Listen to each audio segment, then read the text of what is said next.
Hey there, this week's video is a little bit different. I wanted to come on today and start a conversation about something that not a lot of artists talk about, but that most of us have experienced at some time or another. And if you haven't, then maybe that's just because you haven't been around for long enough. Hey there, I'm Sue Louise McLaurin. I've been a freelance makeup artist for 20 years now. I've been an educator for 10, and I'm passionate about helping the next generation of makeup artists become more successful freelancers. Have you ever felt like giving up? Have you ever felt overwhelmed about how hard it is to actually become established as a makeup artist? Perhaps you've had an experience with a difficult client, a bridezilla maybe, and you've felt that your confidence has been a little bit rattled, and maybe you've just felt like chucking it all in. Or maybe you're in an area that's been subject to a lot of COVID-19 restrictions. Perhaps you've been in lockdown. Special shout out to all my friends down in Victoria who've been doing it tough for a long time now. And when there's all this uncertainty around and jobs keep getting cancelled and you have to keep refunding, does it sometimes feel like to you like it's all just too hard and you want to give it all away? If you have ever felt like this at all, then I want you to know you are not alone. Now, while a lot of artists may not talk about feeling these feelings, I can assure you that so many do. I've seen so many posts in different Facebook groups about this topic, and I'm constantly having artists reach out to me and ask for advice around this. I did a video quite a while ago, but it seems to be buried back in the archive somewhere, so I wanted to come on and update, particularly in the light of everything that's been going on over the last longer than 12 months now with COVID. So today I want to offer 3 tips for you on how to help when you do have those feelings like you just don't know, is this really worth it? Why am I doing this? And how to work through those feelings about wanting to give up. So tip number 1 is to remember why you started. What is your why? Why did you become a makeup artist or hairstylist in the first place? Now, when I think about this question, for me, it's so easy to answer. Before I became a makeup artist, I'd actually been a tour guide in Europe. And what I loved about that job was being part of such an incredible experience in people's lives, showing them sights and being part of them having the holiday of a lifetime. And when I found makeup, it was a way for me to be able to do that close to home. When I hand that mirror to my client and she looks in the mirror and says, "Oh my God, I love it," that feeling for me makes it all worthwhile. So I often like to say that there's a bit of a spectrum on why people become a makeup artist or hairstylist. Now, it's not a black and white. You're not one or the other. As I say, it is a spectrum, and most of us fall somewhere along this spectrum. At one end of the spectrum, you've got creativity. So you've got those people that are absolutely true artists and they really just love to practice their craft. They love pushing the envelope and, they love to do as many different new, exciting, creative things as they can with makeup and hairstyling.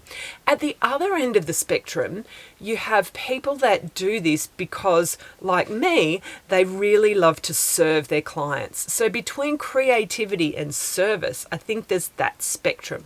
So just ask yourself, where do you fit along that spectrum?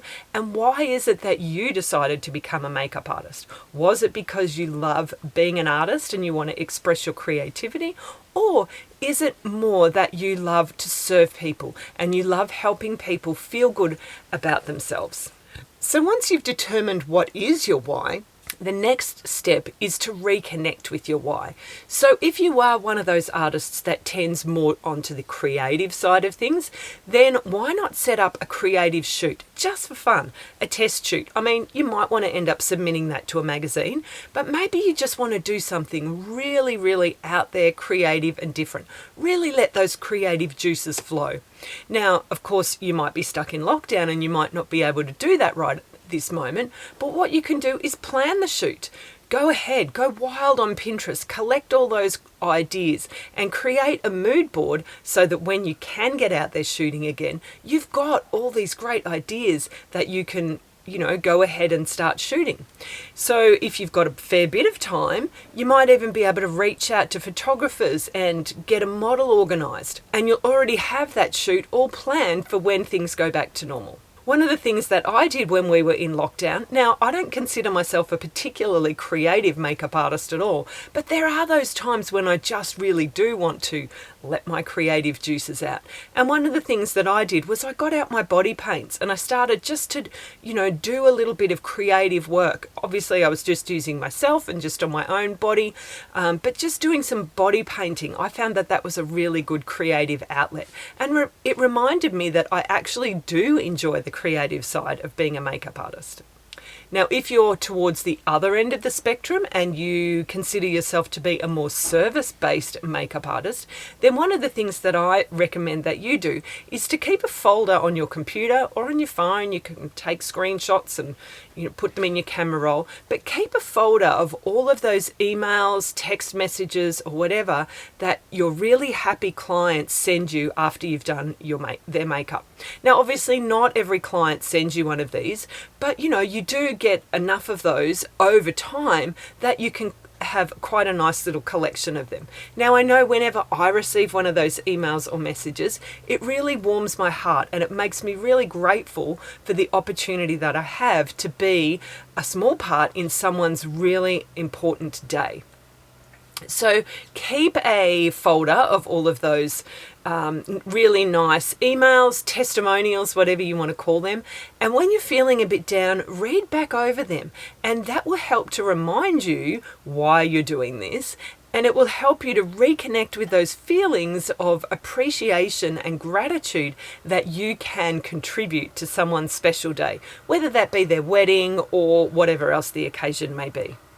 Tip number 2 is to reflect on your success and how far that you've come. Now, it's human nature that we don't really dwell on our successes, especially if you're in a country like Australia, which has this thing called the tall poppy syndrome. But I think it's really important to celebrate our wins and to reflect on those successes. So have a think back over your career and maybe go back and have a look at some of the work that you were doing in the early days. I know whenever I do this, I'm like astounded and I'm going, oh my gosh, what was I thinking back then? Of course, fashions have changed a lot over 20 years, but you get my drift. So think about what it is that you've achieved. Think about some of the highlights of your career and congratulate yourself for those.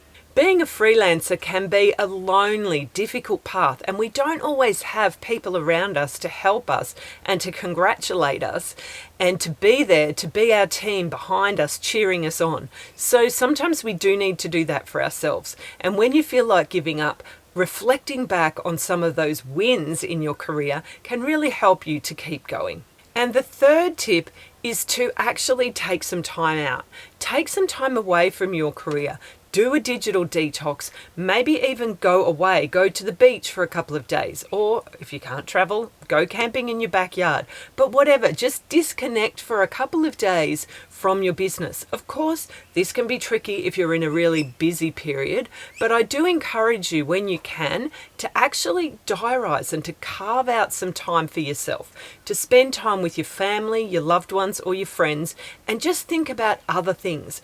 Being a freelancer and being an entrepreneur, we often find that we don't have a 9 to 5, and so we don't actually clock off at the end of the day, and our job, our business tends to take over our entire life. So it is really important to give back that time to ourselves and to take that time out from our career as well. I always find this really helpful to recharge, particularly physically. Being a makeup artist or a hairstylist can be a really physically demanding job.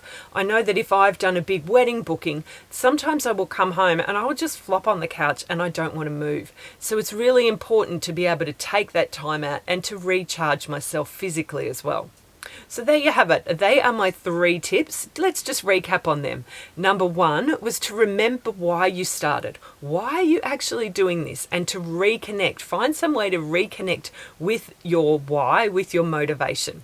Number 2 is to celebrate your successes and your wins. Go back and look over your career and to see how far that you've come. And tip number 3 was to actually take some time out, particularly a digital detox. Get off social media for a couple of days and just enjoy living life and being in the moment. I really hope that you have found these tips helpful.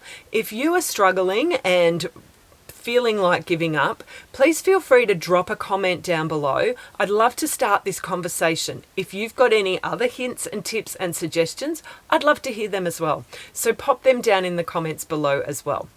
Please remember to give this video a thumbs up and don't forget to subscribe and hit the bell so that you'll be notified next time I upload a video. Thanks so much for watching. Bye for now.